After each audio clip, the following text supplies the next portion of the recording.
Dealing with toxic people is one of the most draining experiences in modern life. You know the type. The constant critic who undermines your confidence, the emotional vampire who leaves you exhausted after every conversation, the manipulator who twists your words, or the friend who only contacts you when they need something. These relationships don't just annoy us. They slowly erode our peace, our self-worth, our energy, and sometimes even our mental health. If you are watching this right now, there is a very good chance you have someone in your life who makes you feel smaller, more anxious, or constantly on edge. You are not alone. Almost everyone encounters toxic people at some point, in family, at work, in friendships, or in romantic relationships. The good news is that the ancient Stoics faced the same challenge more than 2,000 years ago and developed clear, practical ways to protect their inner peace without becoming cold or isolated. In this video, we are going to explore 5 powerful Stoic strategies you can start using immediately to deal with toxic people while safeguarding your mental and emotional well-being. These are not theories. They are battle-tested practices used by Marcus Aurelius while navigating political betrayal, Seneca while facing exile and difficult relationships, and Epictetus while living as a slave surrounded by people who had power over his body but not his mind. By the end of this video, you will have a clear framework to respond to toxic behavior with dignity, wisdom, and unbreakable inner calm. You will learn how to protect your peace without cutting everyone off or becoming bitter. Let us begin by understanding why toxic people affect us so deeply and why the Stoic approach is uniquely effective at neutralizing their impact. Toxic people drain us because they violate our boundaries, manipulate our emotions, and consistently bring negativity into our lives. They criticize without constructive intent, blame others for their problems, create unnecessary drama, or use guilt and shame to control those around them. Over time, exposure to this behavior can lead to anxiety, self-doubt, resentment, and emotional exhaustion. The Stoics understood this dynamic perfectly. They did not advise us to hate toxic people or run away from every difficult relationship. Instead, they taught us how to protect our inner citadel, our mind and character, no matter what other people do. Epictetus made this distinction crystal clear. Other people's behavior is not up to us. Our response to their behavior is. This single idea is the foundation of all 5 strategies we will cover today. When you truly internalize that you cannot control how toxic people act, but you can control how you respond, you take your power back. You stop being a victim of their behavior and start becoming the guardian of your own peace. Marcus Aurelius faced constant political intrigue and betrayal during his reign, yet he refused to let toxic people corrupt his character. He reminded himself daily to respond with justice, patience, and wisdom. You can learn to do the same. The 5 Stoic ways we will explore are practical tools you can apply in real time, whether the toxic person is a family member, colleague, friend, or romantic partner. They will help you set boundaries with dignity, maintain your inner calm, and protect your energy without becoming cold or resentful. Let's dive into the first strategy. The first Stoic way to deal with toxic people is the dichotomy of control. Epictetus taught that some things are up to us and some things are not. A toxic person's words, actions, mood swings, and attempts to manipulate you are not up to you. They belong to them. What is up to you is your own response, your boundaries, your emotional state, your interpretation of their behavior, and the amount of access you give them to your life. When you fully accept this distinction, you stop wasting energy trying to change the toxic person or win their approval. Instead, you focus on what you can control, how you protect your peace. In practice, this means pausing before reacting to their drama or criticism and asking yourself, is this within my control? If the answer is no, you consciously choose not to let their behavior rent space in your mind. You can still be kind and respectful, but you no longer allow their toxicity to dictate your emotional state. Marcus Aurelius faced toxic advisors and political rivals daily, yet he trained himself to respond only to what was within his power, his own virtue and actions. You can do the same. The next time a toxic person tries to provoke you or pull you into their chaos, silently remind yourself, their behavior is not up to me.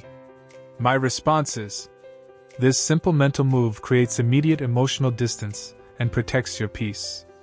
Over time, it becomes automatic. You stop absorbing their negativity and start responding from a place of calm strength. This is the foundation of all Stoic interactions with difficult people.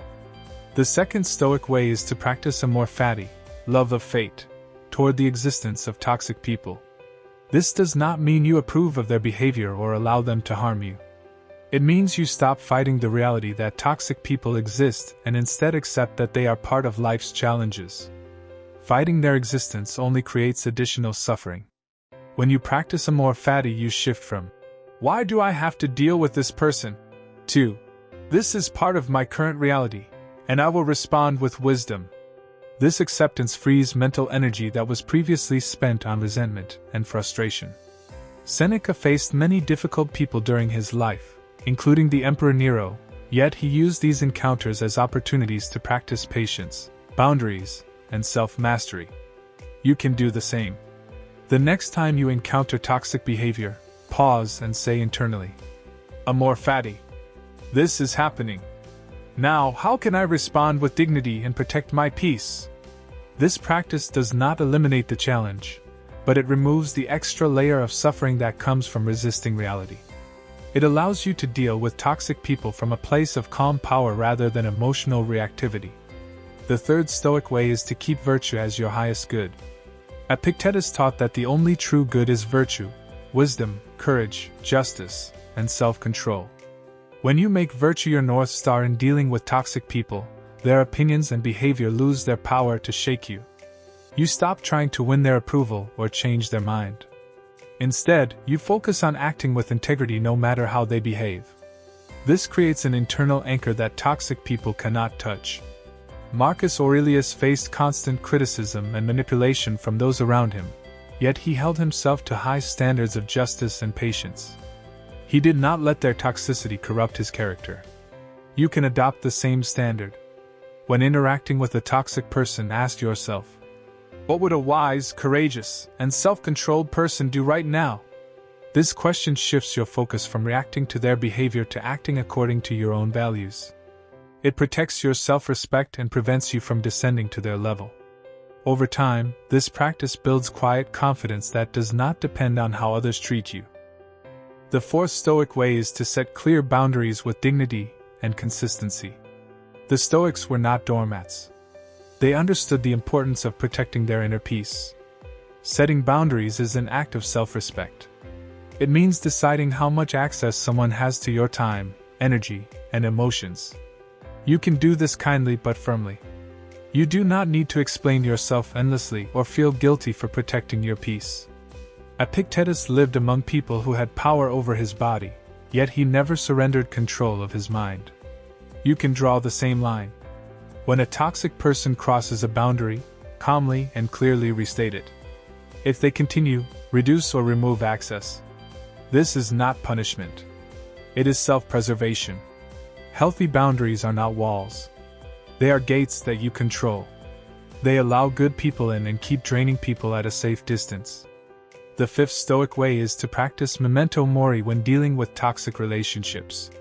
Remembering that life is short helps you stop wasting precious time and energy on people who consistently bring negativity into your life. When you realize your days are numbered, you become more selective about who you allow close to you. You stop tolerating chronic toxicity out of guilt or fear of being alone. Instead, you invest your limited time in relationships that nourish rather than drain you. This perspective brings clarity and courage to make difficult but necessary decisions. To help you apply these 5 Stoic ways, here is a practical 30-day challenge. For the first 10 days, focus on the dichotomy of control and observing your reactions without judgment. For the next 10 days, practice setting clear boundaries and Amor Fati. For the final 10 days, combine all 5 strategies and reflect each evening on how you protected your peace. Keep a short note recording what you noticed. At the end of 30 days, you will have taken significant steps toward protecting your peace while dealing with toxic people with wisdom and strength. Dealing with toxic people is never easy, but it does not have to destroy your peace. With these 5 Stoic practices, you can respond with dignity, protect your inner calm, and continue growing into the strongest version of yourself. Thank you for watching. If this video helped you, please hit like and subscribe to Rise as a Stoic for more practical Stoic lessons. Share in the comments one boundary you are committing to set this week. I read every comment. Until next time, protect your peace and keep rising.